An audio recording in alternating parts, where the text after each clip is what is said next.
Hello friends, today we are yet again dining on this beautiful day because I am blessed to have a phone and money and a coffee shop nearby and a car to drive me there, the freedom to do so.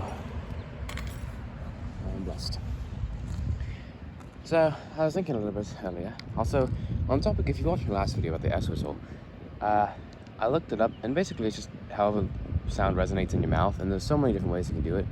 I've improved the statement. Last time I said 10 cents is so exciting to test the S whistle, but the CH and the SH whistle is strong, so I think saying five churches are so exciting is a lot better. With this accent, of course, it kind of goes away, but if I say 5 churches is so exciting. So right now it's not happening, which is good because I'm making a video. Also, why did they give me this brown bag that is absolutely monstrous? That's so weird. I've never seen a brown bag that large. It's like, I mean, okay, I don't even know what to say about it. It's just such a weird bag. But I got a spoon. Oh, no, napkins don't go away from me. Oh, that is cool. What is that? It's a thing of some sort. I don't know what that is. It is very cool, though. Oh, and he's got a kid. Man, that's a lucky kid to be riding in such a swagger mobile.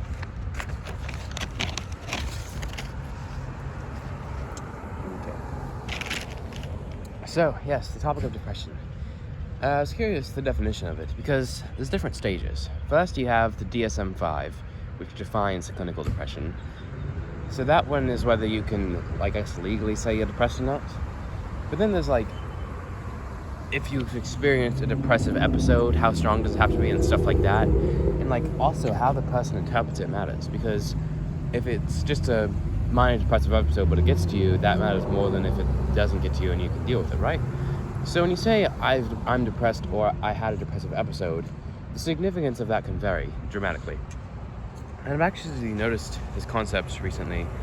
Lately I've been trying to define many things and my opinions on them. And I realized everything is, the word I like to use is dynamic. Every time I try to sort something, put it in neat categories, understand it well, I realize it's always dynamic. You can't categorize people, you can't categorize standards, you can't categorize anything. Because basically everything is dynamic. And that's really, that's the challenge of different sciences and studies, like psychology and biology. They're taking things that are dynamic and trying to define them.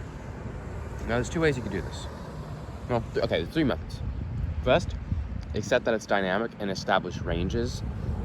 So, from point A, which means none of it, to point B, which means all of it, you're somewhere in between there. You can do it in a categorization way, where you try to have a perfect category for everything, which is typically what I try to do, but then sometimes it works. For my writings, I can sort all of them into many categories, but sometimes you can't. Which is why the miscellaneous area exists in a couple of my documents. And the third way is to make categorization in the dynamic way. So you can, basically just make different categories that fit and conform to the dynamic ranges, I guess. I don't really know how to call it, but if you're this amount, then you're here. If you're this amount, then you're here. Basically try to work with the dynamics. So you can either accept that it's dynamic and just make a full range of what you can be. You can try to work with the dynamicness and try to make categories within it, or you can try to defy that and just try and make as many categories as possible to include everything. But of course, that's just the categorization aspect. Many things aren't just dynamic in how they are, but in also the many things that interact with them. So, for example, why does everyone always stare at me?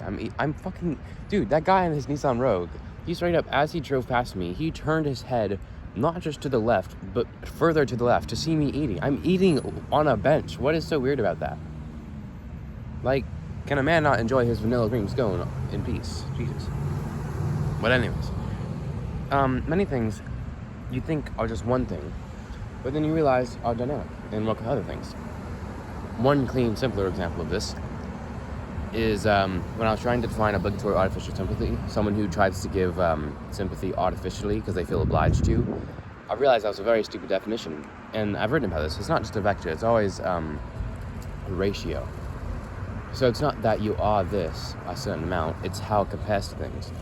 So for example, car quality. Man, I was going to try and do an accent there, but I totally lost it because I didn't want to say car quality. That just sounded weird. Car quality. Car. It just sounds weird. But anyways, car quality. Automotive quality. Is a car really low quality if it costs $50, but it still gets you from point A to point B relatively consistently? Not really. So it's not necessarily just one thing frequently. It's not just one aspect that can range from something to something else. It always interacts with something else, and frequently there's many different interactions.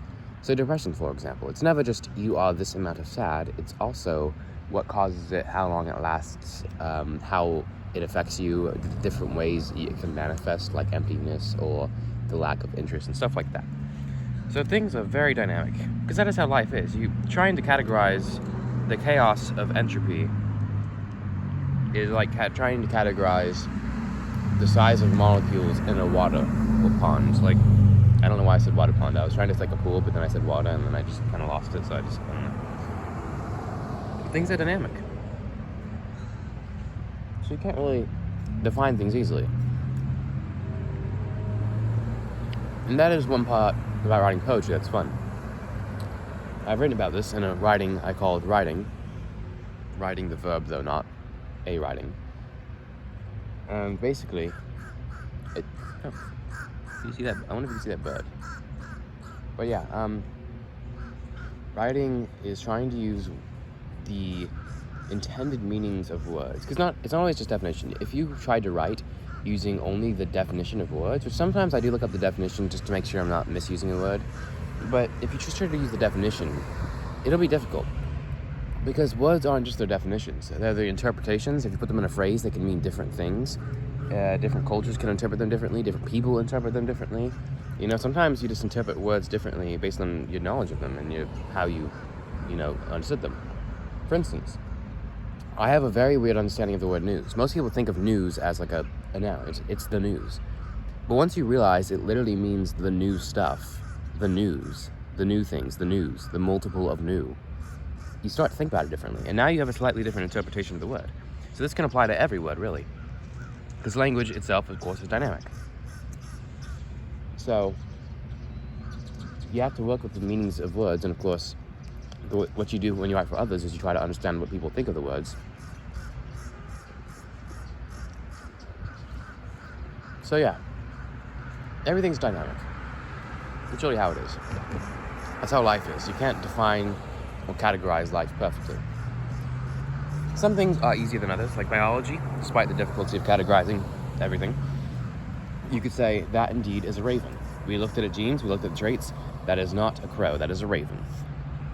And of course, ravens will vary in size and type and all that stuff. There may be different interspecies of raven.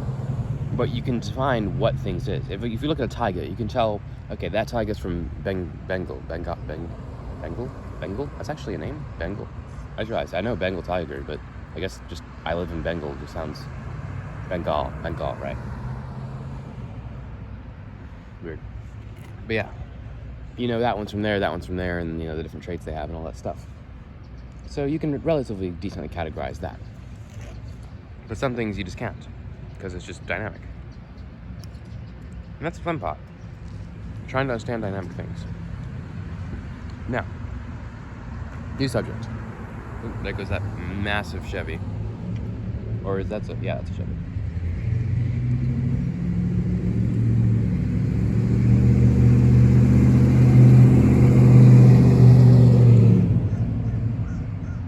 Beefy all thing. Dude, what the hell are you? Hurry up. Freaking A. I cannot understand people who just walk across roads. Like, go, hurry up. Especially when it's not a crosswalk and there's a car coming and you're walking. Go.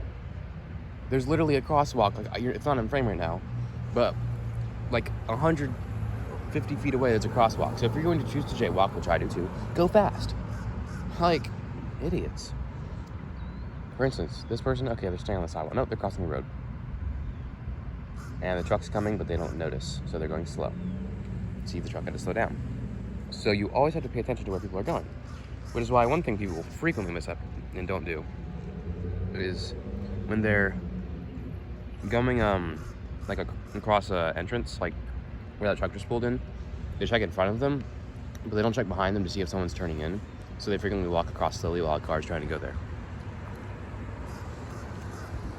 I was driving the other day and there's road plates on a two-way road, and some guy thought he could go around the road plates on the other side of the road. So I was like, yeah, hey, can you get in your lane, please, buddy? I don't want to get on a head-on collision and die. So he slowly drifted into his lane as I slowed down. I was like, dude, the entire idea of going around road plates is to go fast. So if you're gonna go slow while doing it so you don't get hit, then just go on the road plates at that point. Like, what are you doing? But you know, they're idiots. They don't understand. Okay, so the topic, boundaries. I don't really understand them. One reason for that is how my mind works, whether be it due to autism or just how I was raised and how I learned and how I interpret things. I'm very logical and direct. But also, I just don't really get them.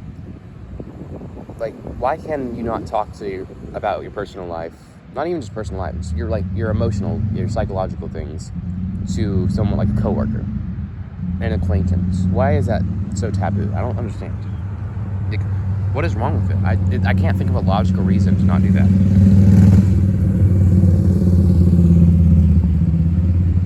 Of course, some of it is safety. Like, you don't want to share your home address to just any stranger. Might not be a great idea. But like, telling an acquaintance about your problems you're having emotionally, why is that so weird? Because it, makes them have to try and give you empathy. No, it doesn't matter. You say shit, then they reply however they reply. They can go, oh, okay, or help you if they want to, or say, dang man, that's a lot. Like, there's so many ways to reply. You don't like. I don't get that. I just don't understand. What is the problem with? Well, I don't understand boundaries at all. It just doesn't make any sense to me. Something that's people don't want to know, like if your balls itch, sure, that makes sense. Things that are like private information, like your address, sure, but just like personal stuff, I don't get it.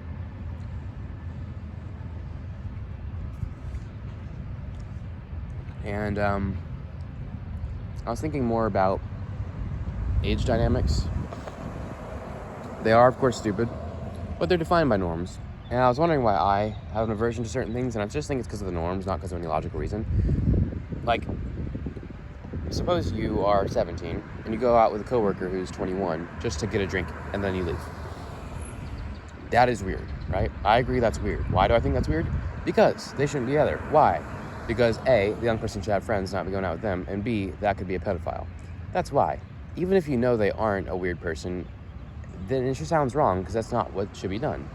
There's not really a logical reason to it, but that's one of those precautionary things, like, why women have to be more defensive around men. Because sure, you may know that guy is good, but guys are frequently not good, and guys are stronger than women most of the time, and guys are frequently taking a hold of women, and that is a bad thing. So yeah, you have to take some precautions sometimes for things that can happen, even if it's in a low or high majority. That person looked like she was 14 driving that Ford Focus. Dang. Okay, anyways. So yeah, whether it's due to norms or precautions, makes sense. But I just find age things funny. Like, especially around younger ages, age gaps are so big of a deal because of, like, how fast the brain ages, I guess. And to me, I guess it's another thing I don't really understand because I'm just... So, okay, I'll use my words. In my opinion, I believe I am, well, taking account for the fact that intelligence isn't necessarily a measurable thing, more intelligent and mature than the average person my age in this area. And I have a definition of average if you want to know it. But it's basically just what I said. So, in those terms, I believe I'm better than average. Which means I get along, I'm kind of in this terrible position. I don't have to deal with taxes or bills or car insurance, so I don't really get along with adults and their things. But I'm not on TikTok, and I don't go to school, and I'm not going to college. So I don't really get along with people my age. So I don't get along with anyone, really. So I have a really niche people I perfectly get along with. And I do get along better with adults than with kids my age. Because You know, something like really everywhere I go. At the my mom's work institute work day, they're saying like, okay, identify the emotions by the face, and I was like, what? You can't interpret that? I mean, that's a psychological thing. Your brain or unconsciously notices microfacial movements and expressions to just like, this is a thing that you naturally do. People can't do this. And then like at the youth group, they're saying stuff like, you know, you don't understand your emotions. My guy, every time I have an emotion, I start looking up the neuropsychological reason behind it. The different like hormones and neurotransmitters that go into it. I do understand. I just don't get along. It's hard to word it in a way that doesn't sound cocky. Like, I'm not going to say I'm just smarter than kids my age and they don't get me. That sounds so cringe and it's wrong. But I think it's more that there's more people who are involved with their own age and things that come with it rather than everything else. Why people stare at me? My God, I'm just eating lunch. But anyways, yeah, it's like, I'm just doing my own thing, I guess, really. I love understanding, so I want to learn everything. Oh, got an entire biker gang coming.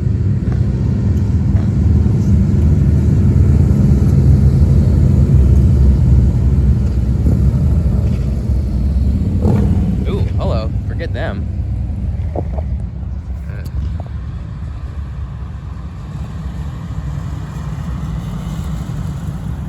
Oh, hell yeah.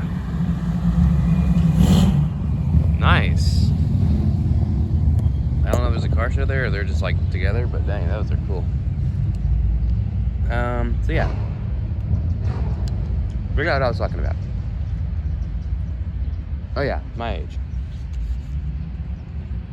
So yeah, I don't really get along. I mean, of course, it's not that I don't get along with them. That's not really exactly what I'm saying. It's rather that I don't have anyone I bond with at a core level most of the time. You can find them on Discord because there's a lot of people to go through and I can search for exactly what I want. But in real life, I can't say, hey, is there any like 15 to 17-year-olds who happen to like psychology, like studying physics and understanding the world, understand a philosophical view of everything, you know? Can't really find that. And of course, the infrequency in which I meet people makes it really difficult to find people I get along with. No, again, get along, you know, I'm not sure what the word would be, but no. Because I could get along with kids my age, I think. I don't know, because I haven't. But I can interact with them just fine. Although, I do get along with adults much better. I'm more comfortable around them. I talk with them better. I understand them better. They understand me better. You know, they're just more natural to me. But I cannot get a 42-year-old girlfriend and live my life with her. Not how that works. So, I'm not sure what I'm going to do. Of course, I don't need someone, you know, at my level. Again, that sounds so cocky, but I don't know how to word it. I don't need someone like me. But I don't even know what the point I'm trying to make here is. Oh yeah, I guess this is like about norms. I don't know. I don't know where I got to this point from. But yeah, age dynamics are weird. So, I don't know. I don't even know what I'm talking about. I got there for some reason. I went on a tangent. And now I'm here. So yeah, the world is weird. I'm weird. The world doesn't really align with me. Sounds wrong again. I really disagree with people who say that. I know the wording of that. That could include the average. The average person does not align necessarily with my philosophies or something like that. I don't know. But, yeah. Because people say, oh, the world doesn't get me.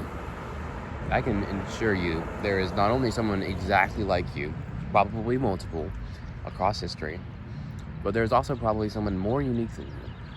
So shut up. So I'm pretty sure, factually state, I would be considered unique compared to many people my age. But that does not mean I can't get along with people my age. It does not mean I cannot find someone like me. It does not mean they don't understand me.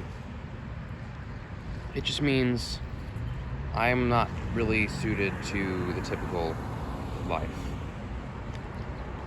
So, maybe school does it too. I do online school, so I do my school in like an hour, and then I can start learning about actually cool stuff, like how dynorphin loops absolutely suck, and quantum physics kind of things, instead of what is 5 to the square root. Like, I don't care. So kids are forced to spend 8 or 9 hours a day, including homework, to learn all this useless crap, which probably is a big factor hindering them. Again, not trying to sound cocky, not like they're stupid or anything, but I think that is probably a factor contributing to why I would consider the average person not considerably intelligent. And of course, this isn't true. There's a lot of intelligent people out there who do school, but it's not because of school. And I am talking about the American and similar school systems. Like if you go to Iceland, school is amazing. Use your turn signal, man. Come on. Oh well. Yeah, school is just bad here, I guess. Yeah, intelligence does not associate with good grades. I actually did that trick question in one of my 3 trials of doom, as I call them, which are just Google Forms for fun. And I asked why good grades associate with intelligence. And only 1 person out of like 5 actually got it right. They don't. To do good in American school, what superpower would you need to have? Massively good intuition and creativity? No. The superpower you need to have is perfect memorization and rule abiding. If you follow the rules they give you and memorize the information they give you, you will do perfect. You could be the dumbest person in the world with photographic memory, and you could just do it right if you understand the instructions and you give the information into your head. And it's useless information. You will not benefit in life by learning about history or math. There are some places you will, minorly, but for the most part, you won't. So school does not make you smart, and you don't have to be smart to do school. Rather, it's actually more beneficial to cheat on school. I actually advocate for this. This may sound like one of those weird right-wing extremists going like, yeah, I do advocate for murder. Because, it benefits society. Yeah, it's not one of those insane things. It's just saying, from a logical perspective, school is stupid. At least in America and similar places. Early on, it's necessary to you actually learn useful things and, learn discipline and things. But we can massively reformat school to do it in a better way. Like Iceland. Look up how Iceland works their schools. We need to do it like that. That is an amazing school system. And similar places. So, and this isn't just a problem with schools. Also, America in general, capitalist society, influences being lazy and stuff like that. My last short I made called This Isn't a Video talks about it a little bit. So, overall, it's kind of like the root of America. And the world, too. Sometimes I have to determine when to say America and when to say the world. Because sometimes I say, like, oh, America sucks. Oh, well, the world does, too. But sometimes I say, oh, the world sucks. Oh, okay, it's really just America. So, Better thing to say would be there is sin in the world, but America has its own excessively unique quirks. Like it's insane capitalism. Which leads to various problems. So yeah, summary of this video. The world is weird. Things are dynamic and can't be categorized perfectly. Try to do your best. Sometimes norms don't make sense, but that's how things are. Try to live with them. Try to find people you agree with. And be good.